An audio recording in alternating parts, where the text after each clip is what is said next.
क्या हाल है भाई, welcome back to the channel. और इस वीडियो में बहुत इंपॉर्टेंट अपडेट है। तो सबसे पहली बात फाइल कॉइन के बारे में बात करेंगे। आपको पता है कि फाइल कॉइन अभी लॉन्च हुआ है एंड ऑलरेडी इसकी प्राइस $100 क्रॉस करके वापस यहाँ पे करेक्शन हुआ है। तो इसके बारे में बताऊंगा कि ये कैसा प्रोजेक्ट है, आपको इसके ऊपर ध्यान देना चाहिए या नहीं। उसके अलावा हम लोग बिटकॉइन के प्राइस की बात करेंगे। जो आपको पता है लास्ट वीडियो में मैंने आपको बताया था, नहीं लास्ट वीडियो में नहीं, उसके पहले वाले वीडियो में बताया था मैंने कि कैसे यूएस का इलेक्शंस है और मैं बहुत भारी भरकम बिटकॉइन के प्राइस में मूव एक्सपेक्ट नहीं कर रहा हूँ। और ऐसा ही कुछ मानना है ये एक एक्सपर्ट का, जो मैं आपको बताऊंगा। और उसके साथ बहुत इंपॉर्टेंट चीज़ ये है कि जैसे कि हमेशा मैं कहते रहता हूँ, मेरे हिसाब से जो सच है कि हम लोग क्रिप्टो में बहुत जल्दी हैं और बहुत सारे जो बैंक्स हैं, जो फ्यूचर में बैंक्स हैं, वो बेसिकली रिप्लेस हो जाएंगे क्रिप्टो से। या तो क्रिप्टो एक्सचेंजेस हैं वो खुद बैंक बन जाएंगे, या फिर जो बैंक्स हैं वो खुद क्रिप्टो सर्विसेज प्रोवाइड करना चालू कर देंगे। तो बेसिकली कहीं ना कहीं एक मर्जर होने हो गया है, बट एक्चुअली ये फुल फ्लेज में आपको दिखाई देगा कुछ 2 से 3 साल में। कैसे पॉसिबल होगा मैं बताऊंगा आपको। But welcome back, let me know आपकी ट्रेडिंग कैसे जा रही है। सो अगेन मार्केट में बहुत ज़्यादा फर्क नहीं दिखाई दिया है compare to the last video. Again bitcoin 11,324 पे ट्रेड हो रहा है। इथेरियम के लिए गुड न्यूज़ है जो मैं आपको बताना चाहूँगा, बहुत ही गुड न्यूज़ है आई गेस।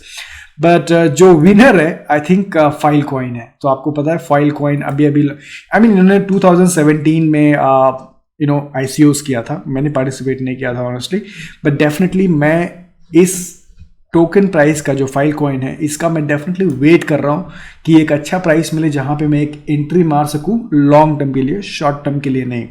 और लेट मी नो कमेंट में कि मुझे इसके ऊपर एक अलग से वीडियो मैं बनाऊं, क्योंकि मेरे हिसाब से बहुत इंटरेस्टिंग प्रोजेक्ट है। तो कमेंट में जरूर बताना कि आपको एक वीडियो देखना है फाइल कॉइन के ऊपर, क्या है, कैसे काम करता है और एक क्या बहुत मेजर चेंज लाने वाला है फ्यूचर में। तो बहुत एक्साइटिंग है। बट अगर प्राइस की बात किया जाए तो ये देख रहे हो आप, अभी ये आई थिंक 15 अक्टूबर को ट्रेड होना चालू हुआ, कल चालू हुआ। और ऑलरेडी प्राइस इसका 114 के आसपास शूट किया था और अब करेक्शन चालू होने हो गया है $52 पे। लेट मी नो अगर आपने बाय किया था या ट्रेड कर रहे थे। बट आई डोंट थिंक कि ये सही प्राइस है अभी इसमें एंट्री मारने का, मेरे हिसाब से। मैं गलत भी हो सकता हूँ, जैसे मैंने बताया कोई फाइनेंशियल एडवाइस नहीं है। नाउ बहुत इंपॉर्टेंट बात, बिटकॉइन की प्राइस की बात करें। जैसे मैंने बताया था कि मैंने 3 नवंबर को वोटिंग है यहाँ पे। ओके, यहाँ पे आप देख सकते हो, voters in America will decide on 3 November whether Donald Trump remains in the White House for another 4 years। So 3 नवंबर आज है 16 अक्टूबर। बहुत इंपॉर्टेंट इलेक्शन है, पूरी दुनिया का नज़र है इसके ऊपर। इनफैक्ट काफ़ी लोग जो स्टॉक मार्केट के एक्सपर्ट्स हैं उनका भी अपना कुछ थ्योरी है इसको, इलेक्शंस को लेके। बट मैंने लास्ट वीडियो में कवर किया था और मैंने बताया था कि मे बी बिटकॉइन के प्राइस में बहुत ज़्यादा कुछ अपने को देखने को ना मिले 3 नवंबर तक, जब तक ये इलेक्शन ख़त्म नहीं होता। और सिमिलर थॉट एक कंपनी के एक्सपर्ट हैं स्टैक फंड्स। तो स्टैक फंड्स कंपनी क्या करती है, ये भी बिटकॉइन में इन्वेस्टमेंट्स करवाती है। तो आप देख सकते हो, get exposure to bitcoin and other crypto currencies securely through a Singapore regulated fund manager. तो सिंगापुर बेस्ड कंपनी है। तो इस कंपनी के जो एक्सपर्ट हैं इन्होंने यहाँ पे प्रेडिक्शन किया है कि bitcoin price metric suggest 15,000 surge after the US election. So after the US election that is in November और इवन मे बी इन दिसंबर, $15,000 जाने के चांसेस हैं बिटकॉइन के। ये काफ़ी आपको शायद, अगेन मेरे को भी यही लगता है एंड सभी को यही लगेगा कि बॉस इतनी ज़्यादा बिटकॉइन की ट्रेजरी, सब लोग जो पब्लिक ट्रेडेड कंपनीज हैं वो लोग इतनी बिटकॉइन बाइंग कर रहे हैं और अपने ट्रेजरी में रख रहे हैं। जो आप देख सकते हो, जो लिस्ट बाय द वे ये दिन पे दिन बढ़ती जा रही है लिस्ट, ठीक है आप, ये लिस्ट उस दिन कम थी और ये बढ़ती ही जा रही है लिस्ट। आई एम श्योर और भी बढ़ेगा। तो इसके बाद भी बिटकॉइन के प्राइस पे क्यों असर नहीं पड़ रहा है, राइट? सो आई थिंक ये मेरा पर्सनल एक्सपीरियंस है, शॉर्ट टर्म में असर नहीं पड़ता, बट इतनी सारी बाइंग हो रही है और आपको पता है कि ये जो ट्रेजरी वाले बाइंग है ये सब होल्ड पे जा रहे हैं, ये सब ट्रेडिंग के लिए नहीं है।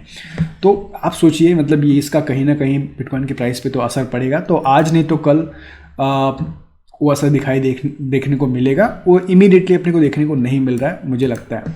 बट अगेन ये मार्केट है और आपको मार्केट में हर एक चीज़ के लिए प्रिपेयर होना चाहिए। अगर प्राइस जंप होता है तो उसके लिए भी प्रिपरेशन होना चाहिए, ताकि आपके पास स्टॉक हो, आपके पास फंड हो, आपके पास एसेट्स हो, ताकि वो प्राइस जंप का फ़ायदा उठा सको।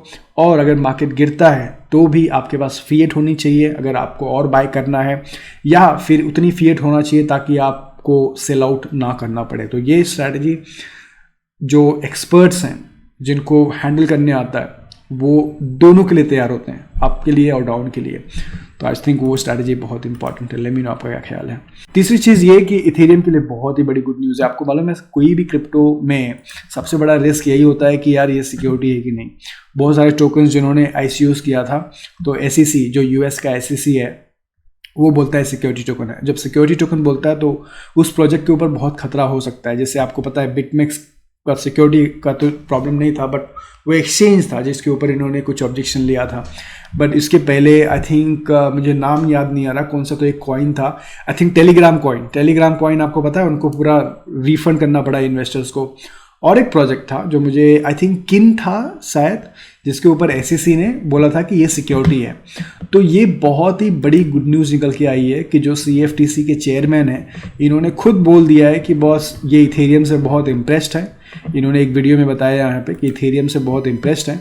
क्लियरली इसका मतलब ये भी है कि ये इसको सिक्योरिटी नहीं मानते, और ये बहुत इंपॉर्टेंट था क्योंकि आपको पता है कि इथेरियम 2.0 लॉन्च होने वाला है, और ये कहीं ना कहीं एक क्लियर एक रास्ता साफ हो गया इथेरियम के लिए कि इथेरियम 2.0 भी लॉन्च हो रहा है, और जो उसका सबसे बड़ा डर था कि सिक्योरिटी होगा या नहीं होगा वो भी निकल रहा है। तो मतलब सारा रास्ता अब इथेरियम के लिए साफ हो गया है, और सक्सेसफुली अगर ये लॉन्च होता है तो मुझे तो मैं काफ़ी बुलिश हूँ इथेरियम को लेके। ओके, होगा कि नहीं होगा मुझे नहीं पता, बट एब्सोल्युटली मैं बहुत बुलिश हूँ इथेरियम के लिए। एंड लास्ट चीज़ जैसे मैंने बताया यहाँ पे कि नो सिंगल डिजिटल, जापान बोल रही है, बैंक ऑफ जापान बोल रही है कि no single digital currency will dominate the world. So basically आपको पता है इन्होंने बेसिकली यहाँ पे चाइनास को जो CBDC लॉन्च किया, China bank digital currencies, basically ये कहना चाहते हैं कि जैसे कि US डॉलर अभी तक बहुत डोमिनेंट हुआ है, तो बिकॉज हर एक सेंट्रल बैंक अपनी CBDCs लॉन्च कर रहे हैं, तो ये बोल रहे हैं नॉट अ सिंगल, सिर्फ एक करेंसी डोमिनेट नहीं करेगी। और आई थिंक ऑनेस्टली मेरे को लगता है कि मोस्टली कोई नेशनल करेंसी डोमिनेट करने वाली नहीं है। अब जो डोमिनेशन होगा वो पब्लिक ब्लॉकचेन का होगा, तो भले वो बिटकॉइन हो, भले वो इथेरियम हो। दूसरी चीज़ आपको ये जो मैं ऑलमोस्ट भूल गया था, I am sure let me know आपको याद था, लिब्रा अभी भी जिंदा है। तो आपको पता है कि लिब्रा फेसबुक का प्रोजेक्ट है, लिब्रा कॉइन, और इनको ऑफकोर्स जो US में अथॉरिटीज़ हैं वो लोग फेसबुक को लिब्रा कॉइन लॉन्च करने नहीं दे रहे थे। उनका बहुत सारा क्वेश्चनएयर चल रहा था, बट ऐसा लगता है कि लिब्रा ने गिव अप नहीं किया है। उन्होंने एक HSBC का जो एम्प्लॉय था, एक्स एम्प्लॉयज़ को इन्होंने एज अ CFO हायर किया है। तो इन्होंने एक्चुअली पब्लिक अनाउंसमेंट किया है, यहाँ पे आप देख सकते हो। Jenkins, mister जेनकिन, he has worked at top international banks including HSBC, Credit Suisse, बहुत बड़ी फॉर्म है ये, Santander Bank. Most recently he served the head of business finance group manager at the HSBC. So yes, so in short Libra जो है experts को hire कर रही है, and I think they have a plan to launch. Let's see ये लोग कब launch करते हैं, कैसे launch करते हैं, but they have not given up in short. So this is all the news today. Let me know आपका क्या ख्याल है।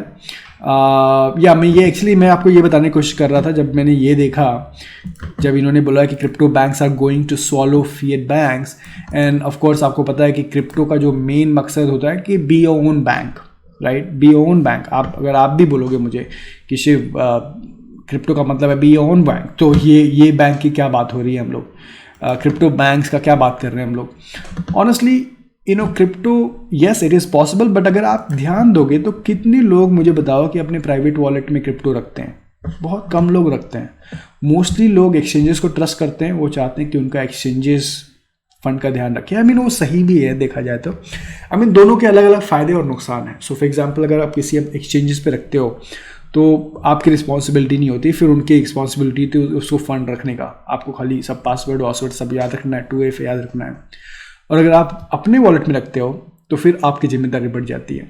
तो यहाँ पे जब ये लोग बोल रहे हैं कि crypto banks are going to solve the fiat banks, I think it's already happening. इसीलिए आप देखोगे कि बाइनांस पे लोग फंड्स रख देते हैं। बाइनांस को एक आप बैंक ही बोलोगे, बहुत लोग फंड वहाँ पे रखे हैं। crypto.com बहुत लोग यहाँ पे फंड रख रहे हैं, इनके यूजर्स भी बढ़ रहे हैं, राइट। इनका कार्ड्स भी जा रहा है, जैसे मैंने बताया लोग कार्ड्स भी बांट रहे हैं। और क्रैकन एक बहुत बड़ा एग्जांपल है, क्रैकन ऑलरेडी बैंकिंग लाइसेंस मिल गया है। तो कहीं ना कहीं ये बात डेफिनेटली सही हो रही है कि crypto banks are going to solve the fiat banks. So I think 3 से 4 साल में, 5 साल में सारे क्रिप्टो बैंक्स ही होंगे, या फिर जो नॉर्मल बैंक्स हैं वो क्रिप्टो सर्विसेज प्रोवाइड करेंगे, दोनों में से एक ही होना है। एंड ये बहुत खुशी की बात है, आप ऑलरेडी ये सब चीज़ें विटनेस कर रहे हो और आप बहुत अर्ली हो। लेट मी नो आपका क्या ख्याल है। Thank you so much for watching, please like दबा देना और मैं मिलूंगा आपको नेक्स्ट वीडियो में। टेक केयर, या बाय बाय।